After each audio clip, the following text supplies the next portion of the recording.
Hello, everybody. It is a lovely day outside here in this January 2021. And so, if I have free time, that means I'm making substrate. Yeah. So, I thought I would show you my setup a little bit, get you an idea of how I do this. Again, very low tech. Please do not judge me too harshly. Yeah, so we are in basically what we call the winery side of my family farm. This basement is actually segmented in several parts, and for the purposes of growing substrate or making substrate, this is where I do the process. Now, I am, as you may have heard in another video, I use 3 separate recipes for making mushroom substrate. And the whole purpose for that right now is just for experimentation, finding out what works most effectively for what mushrooms. So today I am putting together substrate that will inevitably be inoculated by Pio mushrooms. And I want to give you an opportunity to kind of see what I'm going to be using. So the first and main ingredient, of course, for the recipe will be wood pellets. Now, these right here, you can see, are premium grade hardwood pellet fuel. These are kind of the pellets that you would use for, some heat source in your house, but it can be equally as usable for growing mushrooms. Now, historically, I've only ever used these types of bags. If you are able to find bags that specify what type of wood is in the pellet, that might even be better for you. They're usually going to be more costly, though. I have seen at the local hardware stores bags that are pellet fuel that identify, say, oak or some other kind of wood, but they're usually used in barbecues and they are extremely expensive. So, if you really want to go high-end, money's not a problem, then you might want to go that route. Me, on the other hand, again, looking for the lowest cost denominator. This is a 40-pound bag, and you can see I got a couple of them right here. And on average, I get these for around $4 and some change. As a matter of fact, the last time I purchased these, I spent, let's see here, actually this batch was $5.48. No, that's the old batch. Let's see here. Well, I'm going to point it out at the end in the comment section anyway, so you'll get that. So this recipe is a little bit more involved than other recipes I've seen online because I actually have, multiple ingredients. Usually I see 3 ingredients, but this one's actually more than that. The second piece, alfalfa pellets. Now, you can't really read it. So let me pull this up real quick. This Stanley brand alfalfa pellets runs for about $15.99 or $16.99 at my Tractor Supply local supplier. And this is alfalfa that the picture suggests, is typically given to horses. They are in pellet format. You can get blocks. Do not get the blocks if you decide to try this out. These pellets are much more effective to work with. And I will tell you right now that when you are actually preparing substrate, these you really want to let soak in hot water for a good while. Otherwise, it will just be a pain in the ass to break up. So that's the second main ingredient. Now, the third main ingredient is actually what's inside this bag. This is Cottonseed Meal. So if you see a lot of the standard recipes, they usually call for wheat chaff, I believe for the nitrogen content. This is my substitute to that. As you can see, it is just pretty much a powdered meal. Pretty effective. Now, the only downside with using this is that it's not cheap. I get them in 40-pound bags, and the bag cost was $58.75. That was purchased back in November of 2020. And since then, I have actually had to... I'm glad I'm going to be doing other recipes because the other recipes do not call for this. The price has jumped almost across the board to $78. And so an extra $20 does kind of eat into your budget. Now, another common recipe or ingredient to these recipes is gypsum. Now, I don't do gypsum. I do plaster of Paris, which is pretty much gypsum. On average, a pound or a big bag of one of these things, which lasts forever. This was actually purchased in 2015 and still going strong. Plaster of Paris is effectively gypsum. So it's cheaper than finding gypsum, and I have had no problems with it whatsoever. As a matter of fact, I've even seen a lot of professional mushroom growers pretty much say that they don't even need gypsum, or they've never really noticed a sizable decline in the crop yield by forgetting gypsum. But you know what? If it's there, use it. Now, let's see here. Honestly, I had no idea how much I paid for that back in the day. But again, you can go to any of your hardware stores and you can find it for maybe 15 bucks. And given the fact that whenever I use this, I only use 12 ounces at a time. 25 pounds is going to last me forever. So I'm good. The last ingredient, coffee. Yeah. So I haven't heard a lot of mushroom growers recently discuss this, but back when I first got into the whole mushroom growing process, I did notice that a few mushroom growers were kind of harking upon the benefits of using coffee grounds in their growing process. Now, what I usually do is I will get light to medium roast only. Do not get dark blend or whatever dark roast. It seems to have actually negative effects.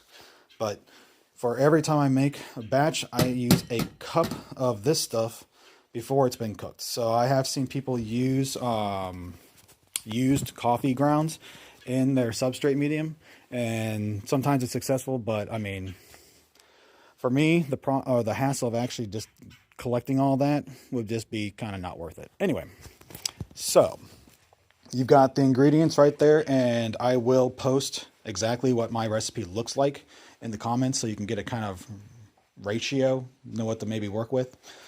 The other things that you will need, at least for the mixing process. This right here is a 50-gallon tote bucket from, well, actually, you can see it's Craftsman. Good brand. Well, I only started using this recently. Before, I would use actually a small cement mixer, a little 40, I think it was like a 25 or a 5 or 10-gallon cement mixer. And the intention was that it would be, the thinking was that it would do a better job mixing than I would be able to do by hand. That being said, I am not really in agreement with that anymore. Now, if you can get a larger cement mixer that maybe is more heavy duty, you might have more success. But honestly, if you're just doing, 12 bags at a time, or 4 bags at a time, or 10 like me, then doing it by yourself with this, it will do you good. This cost me about $35, so can't go wrong with that. Other tools that you will need. You will need buckets, maybe like this, when you actually take the substrate, put them into the autoclavical bags, and then you might have to transport them around. Get one of these, get a couple of these. I've actually typically use a 10-gallon variant of this. It's my standard go-to whenever I'm moving around substrate bags. You will need autoclavical bags. Here are the last remaining few that I have of my original 100 batch that I purchased. Now, these I purchased from fieldandforest.com. I used them in the past. They are okay. I've had several bags kind of not work out so well. What I mean by that is that when I'm pulling them out, I noticed that the filter right here is basically just popped out. So I've lost 3 bags before I even had a chance to use them. They are a little bit smaller than a lot of their industry competitors. As a matter of fact, I have reordered, but I went through Fungi Perfecti and I reordered through them. Now, the cost of these bags right here were, drum roll please, can't find it. Where is it? Where did I put that number? All right, well, I can't find it. I want to say it was in the 60s for a 100 batch. Now, the good news is that the economies of scale with autoclavical bags definitely comes into play. What I mean by that is that if you buy 10 bags, you're going to be paying top dollar. You buy $100 or 100 bags, you'll be getting a discount. You buy 1,000 bags, you're going to be getting a pretty decent discount. I know that Fungi Perfecti, if you buy 1,000 bags at a time, they will give it to you for like $46 or like 46 cents a bag. I think that was the price I saw last time. So yeah, okay, so I am going to get all this put together. Oh, by the way, you can have these tools. I love to measure out the size of my bags. I use this, and I always use pounds and ounces. It works for me. I do this just for accountability purposes. I can keep an eye on what the substrate size is, and then I'll compare it against the yield and see if there's any, consistency, that kind of thing, or if it's just going all over the place. Paper towels, always have paper towels around. This right here, isopropyl alcohol, 99.9%. This is very useful whenever you are about to move around bags. You can kind of spray down this to kind of help sterilize it a little bit. The one good news about the substrate making, at least at the beginning and this stage of the substrate making, one thing that you don't have to be quite so cognizant of is sterility. You don't have to sterilize everything like a madman. When you are mushroom growing, one thing that should always be forefront in your mind is keeping things as sterile as humanly possible. But the good news is that in this situation, you don't have to worry about it quite so much, simply because these bags will go through plenty of sterilization when you're actually sterilizing them in your pressure cooker, in your autoclave, and whatever tool that you are using. So, again, don't be sloppy, but at the same token, you don't have to be wearing gloves, you don't have to wear a face mask, you don't have to put hair nets up if you have long hair, like it seems like every third mushroom grower has. Myself included. So yeah, I'm going to get this put together and we will come back. All right, so I am starting to put the ingredients together into my tote bucket. So the first thing you want to have is water, hot water. I typically do 4.5 gallons of water every single time I make 10 bags of the substrate. And I will also use my measuring device to measure out the amount that I need. So the first thing I always do is the alfalfa pellets. I usually need 3.5 pounds, or 3 pounds 8 ounces. 8.9, 9, I'll take it. The reason why I do this is because, again, this stuff is just notoriously difficult to break up.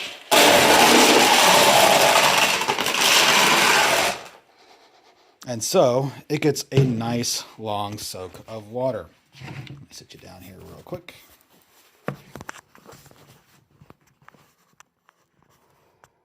Yeah, that's going to fall over, I'm sure. Oh well.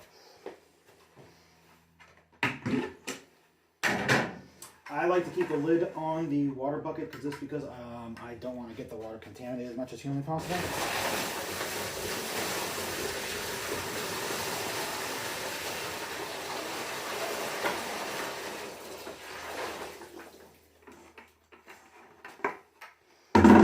Alright, so yeah, there we go. I usually like to wait about 5 minutes, let these kind of soak in a bit. Trust me, when you go to mix this all together, especially if you're doing it by hand, this makes a world of difference. Can't tell you how many times I'm just sifting through and I find this one little nugget, and it's one of these alfalfa pellets, and I'm just breaking it up in my hand, and by the end of it, it's almost impossible to get the crap out of your nails. So yeah. Also, another tool that I use, you don't have to use, but it's not bad. I have a pitchfork, a small hand pitchfork that I use to help break this stuff up.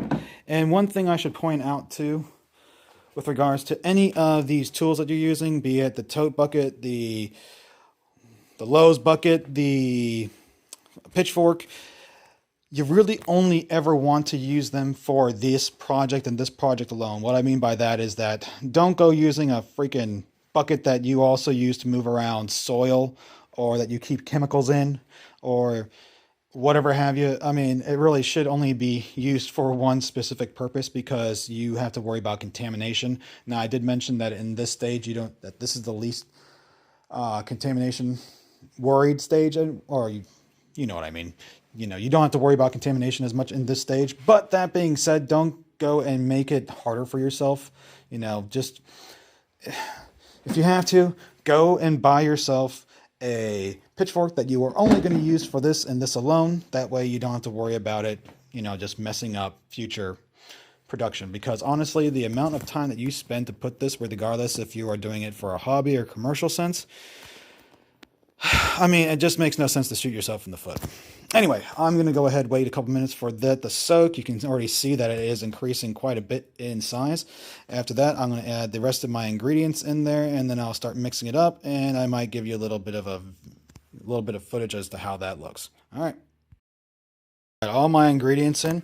Now, when I put the wood pellets in there, I actually gave it a quick stir because it's 16 pounds worth of wood pellets, at least in my recipe.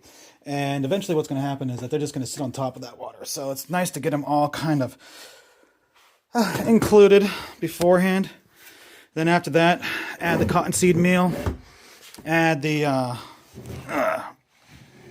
plaster of Paris, and add the coffee. I actually added the coffee right after I added the alfalfa pellets, so you know, if you don't see them, they're in there. Anyway, once you get to this point, this is where you just kind of get your hands dirty. So you just want to kind of go in here and just keep mixing it around. Now, rule of thumb, good 10 minutes of consistent mixing is really what you want to get. And so you're not going to sit here and watch me do this, especially one-handed. I do like to get in two-handed, but you know, you can already see in that picture right there, maybe not, who knows, you can see the greenness of the alfalfa, and I can already tell that it's a lot more malleable than it has been in the past, so that's a good thing. Now, a quick word about water usage. Besides the fact that you want it nice and warm, you also don't want to go crazy on the amount of water that you're using. I really fine-tuned it, and 4.5 gallons works great for what I'm trying to do here. With regards to making substrate, less is more. I'm not trying to tell you to, you know, really cut down on the amount of water that you use, but what you really want to see is when you get a nice substrate, see how it's kind of dripping? You really don't want to see that. Now, I'm not too concerned just yet because I grabbed from the very base of this. I haven't really mixed it up at all yet, but once I'm completely done, I should be able to squeeze this and feel the water and see the water kind of pool around my fingers, but that's about it. Anyway, I'm going to go ahead and get this mixed up, and we will come back. Right, done, so done. So, mixed up, all nice and clean, and, well, my hands are clean. This ain't. All right, let's see. There was something important I meant to tell you, and then I forgot, but that's pretty much been kind of the flavor of these videos so far, isn't it? Anyway, these, I will use that to put into that. Now, I will measure them out anywhere between 6 pounds, 4 ounces, and 6 pounds, 8 ounces, and hopefully I will have 10 pounds, or sorry, 10 bags as a result. And that reminded me what I was going to tell you. So, in the world of carpentry, there's a pretty famous anecdote, and that is measure twice, cut once. I cannot overstate how important it is to keep close records on what your ingredients are and how much of it. Right, done, so done. So, mixed up, all nice and clean, and, well, my hands are clean. This ain't. All right, let's see. There was something important I meant to tell you, and then I forgot. But that's pretty much been kind of the flavor of these videos so far, isn't it? Anyway, these, I will use that to put into that. Now, I will measure them out anywhere between 6 pounds, 4 ounces, and 6 pounds, 8 ounces, and hopefully I will have 10 pounds, or sorry, 10 bags as a result. And that reminded me what I was going to tell you. So, in the world of carpentry, there's a pretty famous anecdote, and that is measure twice, cut once. I cannot overstate how important it is to keep close records on what your ingredients are and how much of it you've put in. The 3 recipes that I have basically taken base ingredients, and then I've tailored the quantities to fit the amount that goes into my cooking process. I really don't want to have waste, But the same token, I don't want to have it where I'm shortchanging myself every time. Yet, the last 2 times I have made substrate, I have shortchanged myself. The first time by forgetting an entire ingredient, and therefore I only had 9 out of 10 bags, and they're missing a critical ingredient. So that could be kind of, you know, not good. And then the previous one, I forgot 4 pounds of the hardwood pellets. So yeah, I couldn't count to 16 apparently. So the good news is that I double checked and triple checked before I was doing this one today. So hopefully this will reach the 10-pound marker. Yeah, so again, learn from my mistakes. We'll be back. All right, so successfully created 10 bags of substrate blocks, ranging from 6.2 ounces, that was the smallest, to 6.10 ounces was the largest. Normally I like to leave these open just in case I have a whole excess I can add in, but honestly, that's maybe 10 ounces. And I can live without it being in these bags. So what I'm going to do is I'm actually going to go ahead and fold these up and then pop them in my little 10-gallon totes right here. I've got 2 of them. Lids are over there. And then I will transfer these over into my sterilizers. Now, starting to really kind of wish I had something that was a little bit hands-free, because I would like to show you the process of folding these, but honestly, there are other people out there that are much more competent at it than me. What I will tell you is, it is true, these are a pain in the ass to work with at the beginning, but as you do more and more and more, you will kind of develop a rhythm to it. You'll figure out how these bags fold more appropriately, and then you'll start to make them look a bit more professional as time goes on. So, you know, just stick with it. So I normally actually load up my pressure cooker / sterilizer in the kitchen, but that is currently in use, or I don't want to show it to you. I can't remember. It's hard to keep track. Oh well. Anyway, so I'll give you kind of a quick viewpoint of what's going on. So this right here is my smaller pressure cooker. Whenever you're using these All-Americans, the recommendation is that you use distilled water, and this is distilled water. Great value from Walmart. I think I paid like 80 cents for these, which is the cheapest I can find. Now, this one does let off steam out or during the cooking process. So I normally use a little bit more than a half gallon. These are gallons worth of water. And so, you know, just kind of let it go a little bit. There we go. Why not? There we go. All right. So that's probably good enough. Now, it's always good to, well, it's paramount that you have water in this, because if not, you're going to destroy what's going to be being cooked inside and potentially destroy your sterilizer too. I've never seen it firsthand, and I am not willing to take that chance. So, yeah, just always remember the water. Always put the water in first. I've seen people where they put the bags in and they put the water in because they don't want the water overflow the bags. You know what? Put the water in first, because if you put the bags in first, I guarantee you at least once you're going to forget to put in the water. Everything's going to blow up. And you know what? I'd much rather lose bags than lose the entire thing. So, yeah.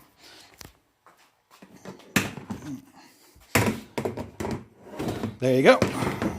So, 4 of these are going to go into that. And what I like to do is I like to segment them. So one's going to be this sitting down here facing this way. What I mean by facing that way is that these bags, I've always fold these bags. And let's see if I can't get it out real quick. Give you kind of a viewpoint here.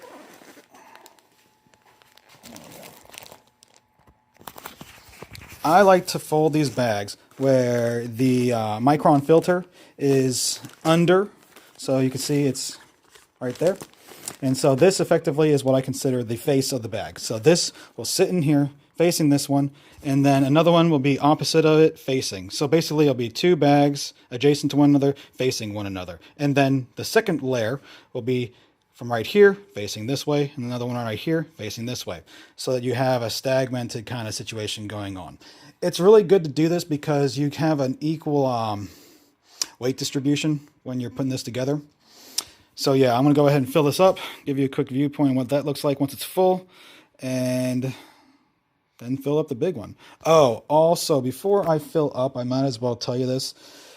These, whenever you use them, after you're done using them, give them a good clean. And what I mean by that is that you get one of those really strong little steel Brillo pads and just, scrape down the sides right here. Every single time that you are doing this, the seal is middle on middle. So you're going to be wanting to use some sort of oil here. I've seen people use olive oil. I use sesame seed oil. I've seen people use even lipstick, like this plain lipstick or chapstick, not lipstick. That would be a terrible idea. But like a little thing of plain old lipstick or chapstick. So yeah, every single time you're finished using this, you want to wash this portion down, especially these smaller ones where they're a little bit closer to the heat source, because what eventually is going to happen is you're going to get this caked on gunk from the oil that you're using, and you're going to want to also do it right here. Another thing, real quick, whenever you are using this lid, never, ever, ever, ever sit this lid facing down like this on a metal surface, on any kind of surface. This lid should never be sitting on this or sitting down like this, except for when you are placing it on your sterilizer. The reason being, this is a surprisingly excellent piece of equipment. I mean, just the machinery that goes into developing this. I mean, you can see that the tooled process is it's very good. So they're worth the money, definitely. But that being said, all it takes is a little chip right here where you ding up against a metal sink, or you accidentally put it down on a spoon or whatever have you. I mean, just that little dink will potentially ruin the seal. You don't know that for sure, but I mean, I personally won't ever take that chance. So just rule of thumb, always lay in this like that. And the good news is that when you're doing this, you're really not, I mean, all the bits that stick out, like the gauge, and if you've got depending on what kind of seal you have, they're not going to get in the way. They're not going to get dinged up in the process, especially if you got one of those heavy-duty plastic handles right there. Okay, so enough of my soapboxing. I'm going to get on to filling this up, and then we'll go from there. All right. 4 6-pound bags of substrate are inside the pressure cooker. Now you can see another reason why I'm not a big fan of using this, especially in a commercial sense, because even with 4 in there, I mean, they're over the lip. And again, these are 6 pounds, 4 ounce to 8 ounce bags. I mean, you really do not want to be using this unless you are just doing this as a hobby. And also, these were actually sticking out about this high. Let's see here. And then I had to use this to kind of push them down. And then you're going to see how much fun it is to freaking get the lid on this thing. Now, for those of you never using this before, see that little arrow? You're going to want to make sure that that arrow matches that notch in the seal. Pretty easy to find them. Boom. Boom. Now, you've done it right if these little, this right here is actually underneath here. So I know it's not right yet because of the fact of the matter is it's really kind of pushed down. And doing this one-handed, of course, sucks. Let's see here. All right, 1 second. Putting down the phone. Probably gonna get a decent angle of me doing this anyway. There we go. That's not too bad.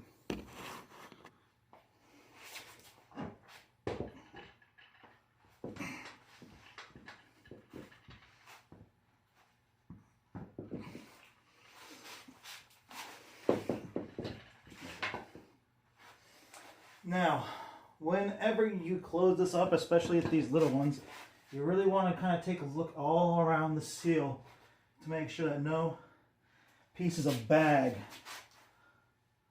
are protruding through. I've had that happen before, and effectively that will break the seal, and then you're screwed. Well, you might be screwed. You might be able to catch it fast enough and be able to rectify the problem. I was able to rectify it, but I mean, I could see that easily becoming a problem that can't be solved. Or you at least lose a bag or two in the process. So I'm going to go ahead, close this bad boy up, and then we're going to start on the big one. On to the big one. So, as always, filling up the water first. Now, the lovely thing about these tools is that since they are being basically using pressure to sterilize the substrate, you really don't need nearly as much water as you might think initially. I mean, this is not like cooking spaghetti, you know. There is a line that you will notice when you're working. It's right here. Literally, you can fill it up to that line. That's roughly half a gallon of water, distilled water, ideally. That you can pretty much get away with cooking substrate with that amount of water. And the nice thing is that these, well, I mean, they're effectively built for like the lab industry and the medical industry to sterilize lab equipment. Again, syringes, petri dishes, I don't know, whatever else that they might use. And their sterilization process is pretty quick. So you get this thing up to 20 PSI, you sterilize for 15, 20 minutes, you're bing, bang, boom, done, right? Sterilizing substrate takes quite a bit longer just because of the size of the medium that you're using. So, I mean, even with that, I mean, this works wonders. It's really amazing. So I'm going to go ahead, fill up the 6 bags that I've got left over, and we will take a look at something that actually, yeah, filled up. So, like the smaller pressure cooker, I went ahead and filled up everything facing one another. As you can see, the layer below this is bag right there, bag right there, bag right there. So again, proper distribution of weight. And right before when I left you off at saying, yeah, I was having a thought to myself and also accidentally hit the off or the stop button. So kind of trailed there a bit. But originally when I was cooking, my intent was to show you something that I had been experiencing in the last 2 sterilization processes that I went, wherein during the course of the sterilization, when you are cooking with this, you want to bring it up to around 20 PSI, and then you release that valve right there and bring the pressure down to 0, and then you let it build back up. The problem I was experiencing was that when I was releasing this, instead of steam coming out, copious amounts of water was pouring out. And I was wondering, why is this problem happening? Well, I kind of thought about it some more, and I'm pretty sure I knew what the answer was, and I was actually going to recreate that situation so you could see exactly what not to do. Now, I had to think about it, and I'm thinking to myself, I don't have money. I shouldn't potentially ruin my equipment just to show you what not to do. So I'm just going to tell you what not to do. This tube right here is supposed to go down into this device to help pull out steam, I guess. Now, this device actually comes with a bucket that you can fit inside there, but I don't like to use it simply because the bucket doesn't really hold these 6 bags very well. On the side of the bucket, there is a tube where this goes into to help get this tube down into the sterilizer. And the bucket sits on top of the water, steam, easy peasy. You never have a problem with it. But the last 2 times that I cooked, I didn't actually have 6 substrates in here. I had 5. And so my prediction is that this tube was actually going down into the water that's at the base of this sterilizer. And so whenever it was pulling up steam, it was actually pulling up steam through water first, therefore the water was being shoved in first. That obviously leads to the problem of losing too much water too quickly, wherein there's not enough water in here to properly pressure cook, and as a byproduct, the bags overheat, they break, this thing maybe breaks in the process as well. I don't want that to happen. So what I'm going to do, and what I recommend, is that if you decide not to use the metal basket that comes with this, always make sure that this tube is sitting on top of your bags. Do not let it get into the water because it just creates a mess. I mean, just think about it for a second. If you're cooking this on top of your stove in the house, by the way, if you're using a stove, don't do it on an electric stove with those flat those flat glass burners. Don't do that. Ideally have it on one of the ring burners, or even better, do it on a propane stove if you're doing this in your house. All right.